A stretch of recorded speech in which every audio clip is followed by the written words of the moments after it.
Oh, bonjour à tous, comment allez-vous? J'étais en train de me demander, j'ai mal au poignet, puis je me demandais si j'avais pas le syndrome du canal carpien. Non, j'ai réalisé que non, parce que j'ai pas de picotement dans les mains. J'avais mal au poignet. Si vous voulez savoir si vraiment vous avez le syndrome du canal carpien, il y a trois choses que vous pouvez faire à l'instant même. Vous prenez vos mains comme ça et vous les descendez ici comme ça. OK? Et vous laissez ça comme ça pour une minute, 40 secondes à une minute. Si vous avez mal ici, il y a des chances que oui, ça soit le canal carpien, le syndrome du canal carpien. Aussi, vous pouvez faire ça ici, même chose. 60 secondes, 40 à 60 secondes, OK? Même chose, si vous avez mal, c'est le canal carpien. Et aussi, ce que vous pouvez faire, c'est taper ici, le long du nerf médian, et aussi juste ici comme ça. Si vous avez mal, vous avez le tunnel carpien, le syndrome du canal carpien. À part ça, il ne faut pas se... ça arrive souvent que les gens ont des picotements dans les mains, tout ça. Ça ne veut pas dire que c'est le canal carpien. Le canal carpien, comme je l'ai dit, c'est si vous tapez et si vous avez mal ici en faisant ces trois choses-là que je viens de vous dire. OK? Et aussi, faites attention parce que la douleur peut partir du cou en s'en allant dans le bras. OK? Donc, même si vous avez des picotements dans la main, OK, au pouce, ça peut être causé par un nerf qui est coincé au niveau des vertèbres C5, C7, T1. Et ça descend aussi, vous avez le plexus brachial qui est juste ici, OK? Ça, il y a beaucoup de nerfs là-dedans. Les gens qui vont dormir justement comme ça, la nuit, ils vont se réveiller avec des picotements dans les bras et dans les mains aussi. Ou les gens qui dorment sur le côté comme ça, même chose. Ils bloquent la circulation d'un paquet de nerfs qui est ici, OK? Donc, si vous faites ça, si vous dormez sur le côté ou même sur le ventre, ça peut vous arriver facilement. Mais ça ne veut pas dire que c'est un syndrome du canal carpien. Je vais vous montrer maintenant comment, si vous avez le syndrome du tunnel carpien, excusez-moi, je vais vous montrer comment relâcher le tissu mou de l'avant-bras et de la main aussi, OK?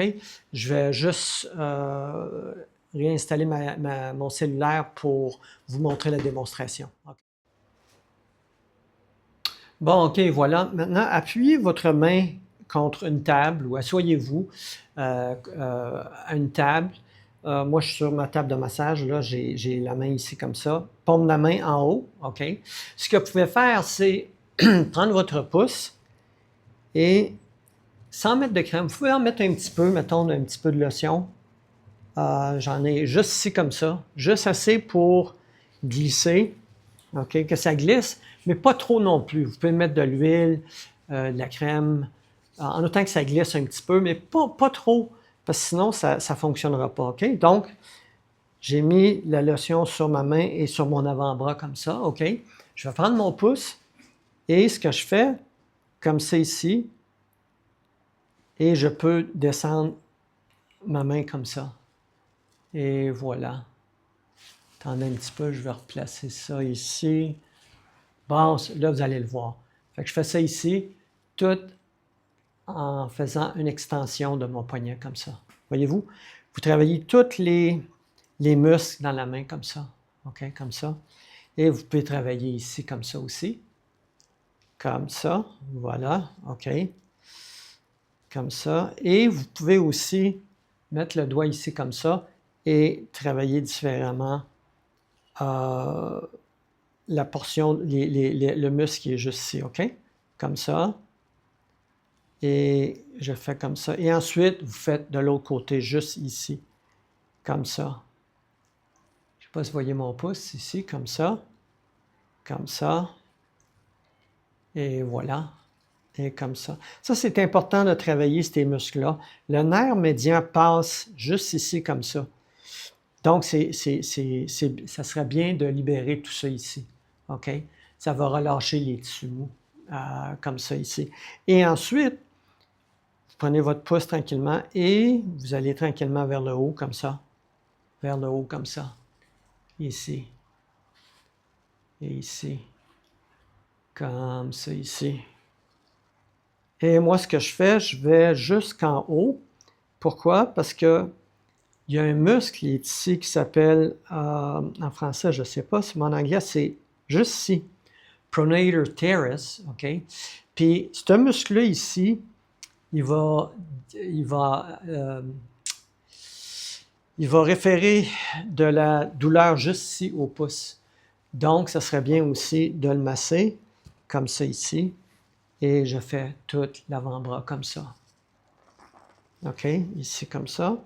Et ce que vous pouvez faire pour les autres muscles, comme le pronator teres, vous pouvez juste bouger le bras comme ça. Allez-y, tout l'avant-bras comme ça va faire du bien. Vous n'avez rien à perdre de toute façon. Ça va relâcher tous les muscles, OK? Ça ici comme ça, OK? Ça, c'est avec mon pouce seulement, OK? Si, mettons, vous êtes au bureau et vous n'avez pas d'outils, en général, j'ai un outil pour faire du gua sha, ça s'appelle gua sha ou du scraping, grattage, OK? J'ai cet instrument-là, mais je préfère, personnellement, j'aurais même mis une cuillère, mais j'ai pas de cuillère. Je suis en Chine, j'ai juste des baguettes chinoises puis une fourchette. Donc, pour l'instant. Fait que ce que vous pouvez prendre une fourchette comme ça et la même chose, gratter comme ça ici tranquillement. Voyez-vous? Faites ça ici. Vous en faites à peu près 10 comme ça. Ça va relâcher tout le muscle ici comme ça. Et vous faisiez ça ici comme ça, la même chose. OK? Et je prends ma fourchette comme ça. Et tranquillement, je plie le bras comme ça, le poignet, et j'extends tranquillement. Voyez-vous ici, vous voyez ici, le nerf médian passe ici. Donc, je m'assure de gratter tout ce qui est alentour aussi pour relâcher les tissus mous de l'avant-bras, qui est super important, OK? Comme ça ici. Et voilà, comme ça, ça, et comme ça ici. Toujours comme ça. Et vous pouvez faire aussi la partie des extenseurs, ici comme ça, OK? Comme j'ai dit, vous n'avez rien à perdre. Faites autant de muscles que vous pouvez, comme ça ici. Et voilà. Voyez-vous, je suis rouge partout. C'est bien parce que ça amène beaucoup de flux sanguin dans mes muscles. Fait que, faites attention, allez-y pas trop fort non plus. Et ça, c'est une manière de relâcher le tissu mou alentour du nerf médian. Bon, alors, comme je vous ai dit, le tunnel carpien, le syndrome du tunnel carpien, vous allez avoir de la douleur, des picotements, le pouce, l'index et le majeur, et un petit peu, mettons, une moitié de l'annulaire. Ça va faire mal et des picotements. À part de ça, ça peut être différents muscles au niveau de l'avant-bras qui peut avoir des points gâchettes. Donc, il faut faire attention à ça. J'ai vu des gens se faire opérer pour rien parce qu'ils n'ont pas consulté, c'est parce qu'ils ne savent pas. Donc, maintenant, vous le savez. Avant de vous faire opérer pour le syndrome du canal carpien, ce serait important d'aller voir, premièrement, vous pouvez faire ce que je vous ai montré.